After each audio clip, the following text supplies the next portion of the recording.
Allah tidak menyukai ucapan buruk yang diucapkan dengan terus terang kecuali oleh orang yang dianiaya. Allah adalah Maha Mendengar lagi Maha Mengetahui. Quran Surat An-Nisa ayat 148.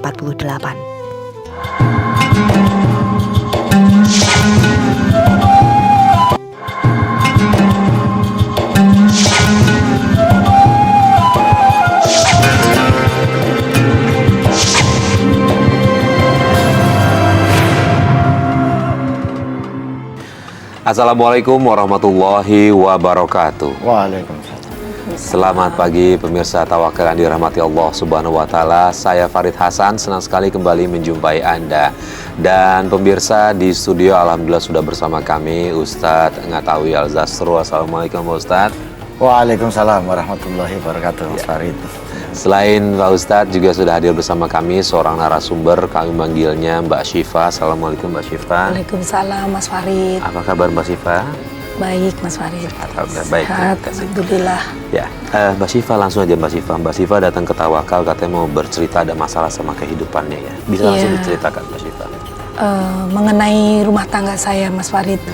Saya sudah 2 kali rumah tangga. 2 kali itu suami saya juga sudah meninggal. Dua-duanya meninggal Iya, atau? dua-duanya meninggal. Oke. Tapi sebelumnya memang sebelum meninggal, kehidupan rumah tangga saya memang bermasalah. Awal mula dengan suami yang pertama, setelah suami saya meninggal, kehidupan saya semakin tidak karuan. Awal mulanya saat keluarga saya sepertinya menganggap atau menerima keadaan saya menjadi seorang janda nih sepertinya tabu gitu ya. Sampai-sampai saya dipaksa untuk segera menikah kembali.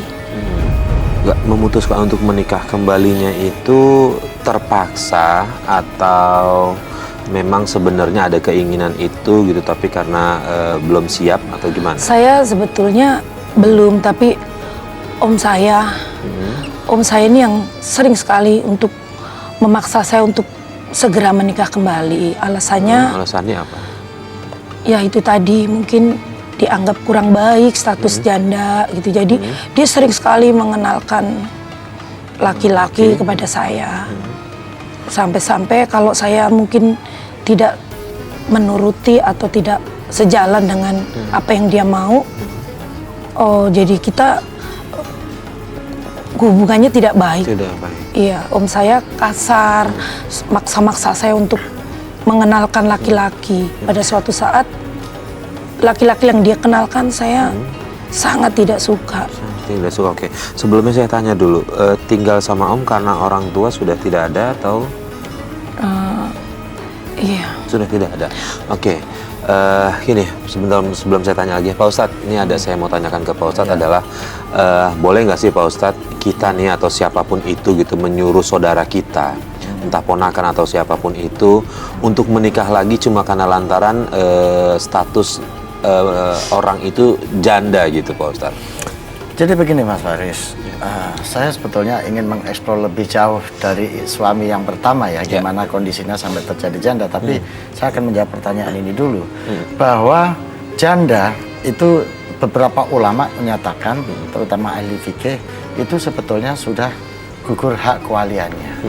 Jadi dia bisa nikah tanpa harus ada wali. Bahkan disebutkan dalam Al-Quran bahwasanya perempuan yang sudah ditalak dan sudah selesai masa idahnya, maka dia berhak menentukan nasibnya untuk nikah lagi, dan dia juga tidak berhak untuk dipaksa-paksa menikah lagi.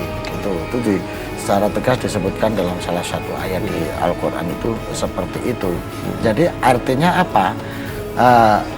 Kalau posisi perempuan ini sudah janda, maka keluarga, terutama entah paman, ayah sekalipun, sebetulnya sudah tidak punya hak untuk memaksakan anak jandanya ini untuk menikah. Dia sudah punya otoritas untuk menentukan langkahnya sendiri, untuk menentukan hidupnya sendiri. Jadi ini pandangan Islam yang kita pahami ketika melihat teks ayatnya itu seperti itu.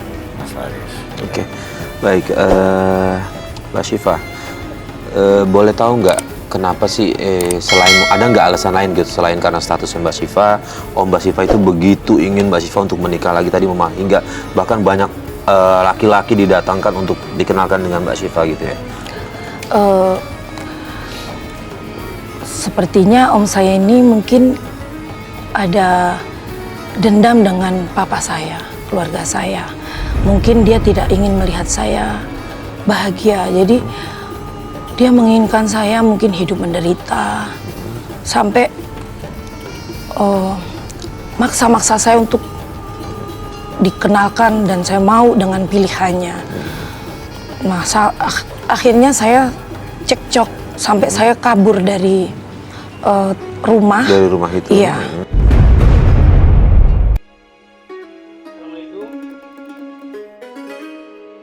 Assalamualaikum. Waalaikumsalam. Ada apa? Syifa, kenalin ini Randy. Ren, duduk. Ada apa, Om? Gimana Syifa? Kamu suka kan? Suka apa, Om? Begini Syifa, Randy ini calon suami kamu. Kita sudah sepakat bulan depan kamu nikah ya sama Randy. Apa? Om jangan seenaknya gitu dong. Siva belum siap untuk menikah. Siva nggak mau. Jaga mulut kamu Syifa. Jangan bikin malu Om dong di depan Randy. Insya Allah saya bisa jadi suami yang baik buat kamu. Mending kamu diam. Kamu gak usah ikut campur. Pergi kamu dari sini. Syifa! Berani ya kamu? Sampai kapan kamu menjanda terus? Kamu sudah bikin keluarga malu. Orang bilang kamu itu janda gak laku. Mendingan kamu kawin sama Randy. Aku gak mau. Oke, kalau gak mau, kamu pergi dari sini. Kamu sudah numpang di sini. Pergi. Pergi. Awas ya, jangan kembali lagi ke sini.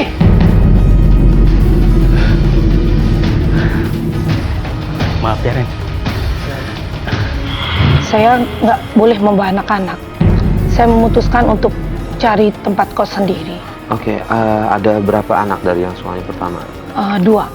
Dua, berarti 2 anak itu nggak ikut sama Mbak Syifa? Enggak, saya kos sendiri, Mas. Kos sendiri. Terus kemudian di tempat kos itu ada gimana caranya berkomunikasi sama anak? Ya, kami sering berkomunikasi hanya melalui telepon. Nah, pernah juga anak saya datang ke kosan saya, memberitahu kalau nanti Om akan kesini karena Om sudah tahu tempat tinggal kos Mama gitu. Om saya mau marah dengan saya. Dan anak saya sampai ketakutan, Mama nanti dipukul atau diapain dengan Om. Anak saya sampai ketakutan, ayo Mama kalau bisa segera keluar dari kos ini atau mencari tempat yang lebih aman yang Om tidak tahu gitu, Mas. Insya Allah. Ini Pak Ustadz, Omnya memutus hubungan ibu dan anak. Iya. Bahkan anaknya ini sendiri tahu kalau Omnya bisa mencelakakan ibunya nih Pak Ustadz. Iya, saya nggak tahu ya apa yang melatar belakangi Omnya ini sampai bersikap seperti itu. Idealnya seorang Om itu kan melindungi, menata, membahagiakan keponakan itu. Ini sudah lama ikut Om ini sejak dari kecil apa sejak dari kapan ini ceritanya ini? Jadi Mbak Syifa ini? awal mula Om itu tinggal dengan keluarga kami. Dia belum ada apa-apa. Jadi yang mencarikan pekerjaan bekerja dengan papa saya. Kemudian papa saya sampai nggak ada dan Om masih bersama-sama dan dia berhasil ya sampai berhasil. Tapi saat berhasil itu Om saya sepertinya nipu-nipu orang tua saya. Saya tahu Om saya sepertinya berbuat tidak baik dengan orang tua saya. Sampai akhirnya saya cekcok dengan Om saya. Saya berkata-kata kasar. Saya mungkin jangan sampai kayaknya senang. Kayak ingin balas dendam. Mau membuat saya menderita. Artinya ada hubungan tidak baik antara Omnya Mbak Syifa dengan orang tua Mbak Syifa gitu? Iya. Terakhir setelah dia sukses, dia malah bohong-bohongin orang tua saya sebelum bapak saya meninggal. Nah, Mbak Syifa, ini begini. Yang pertama coba kita berpikir jernih dulu ya, karena nanti supaya tidak jadi beban lagi. Ya. Coba kita lihat mencari niat baik dari paman ini. Ya, ada nggak upaya niat baik dari paman ini? Nah, supaya ini apa? Meringankan beban psikologis Mbak Syifa gitu. Kalau semuanya sudah dimulai dari curiga, dimulai dari suudon, itu kan jadi beban gitu.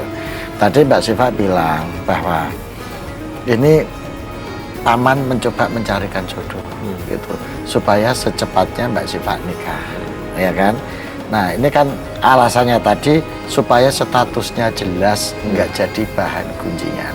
Nah, mohon maaf, ini kan awalnya paling tidak kita bisa membaca ini niat baik. Nah, tetapi juga Mbak Syifa merasakan bahwa enggak, ini sebetulnya dia cuma tidak ingin terbebani aja.